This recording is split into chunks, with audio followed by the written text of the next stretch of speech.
Bonjour et bienvenue pour cette 15e vidéo du défi 26 semaines pour 26 conseils et astuces voyage. Et aujourd'hui je vais partager avec vous une petite astuce pour éviter d'avoir à acheter des bouteilles de PET en voyage ou même dans le quotidien. Du coup d'être totalement indépendant vis-à-vis de l'eau potable. Vous allez voir, c'est super pratique, super économique et ça ne prend pas de place dans le sac à dos, donc plus d'excuses pour partir en voyage sans ça.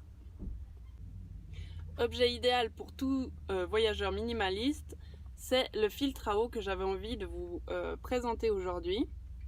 Donc c'est un très bon moyen d'être justement indépendant vis-à-vis de l'eau potable et c'est aussi un objet qui est de plus en plus utilisé par les voyageurs.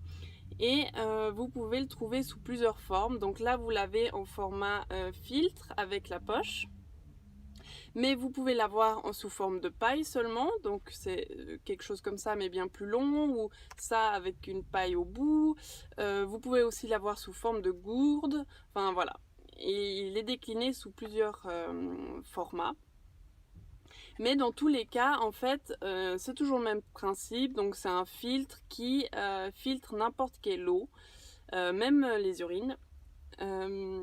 Sauf l'eau salée parce que l'eau en fait salée, donc le sel, est bien trop lourd et bien trop gros en fait pour que les filtres puissent l'empêcher de sortir.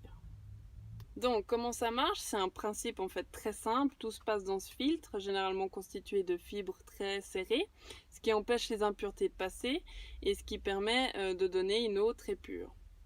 La purification de l'eau et aussi la durée de vie de l'objet variera en fonction bien évidemment de la marque, mais aussi du type d'objet, parce que par exemple les pailles sont moins efficaces, enfin durent moins longtemps, donc peuvent filtrer moins d'eau que ce genre de filtre. Celui-là, vous pouvez l'utiliser environ 2 ans, ce qui correspond à 100 ml environ.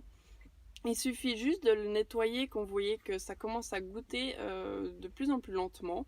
Tout est expliqué sur la poche, mais en gros, il faut faire passer de l'eau très pure dedans jusqu'à que le flux soit de nouveau très régulier. Donc les avantages à posséder ce filtre à eau dans son sac à dos quand vous partez en voyage sont les suivants. Donc premièrement, c'est super pratique, ça prend pas de place, vous n'aurez plus à chercher de l'eau potable suivant où vous vous trouvez, et je sais que ça peut être très difficile dans certains pays. Deuxièmement, c'est économique, vous n'aurez plus à dépenser tout votre budget dans des bouteilles en plastique ou en verre. Et troisièmement, vous réduirez votre impact sur l'environnement parce qu'on sait tous que les bouteilles en PET sont dévastatrices pour l'environnement. Donc voilà, cet objet a que des points positifs. Je vous le recommande vivement si vous n'hésitez plus. Je vous ai mis en bas de la vidéo le lien pour justement l'acheter sur Amazon. Vous verrez, c'est super rentable. Donc voilà, c'est tout pour aujourd'hui. Je vous dis à la semaine prochaine pour une nouvelle vidéo. Bye bye!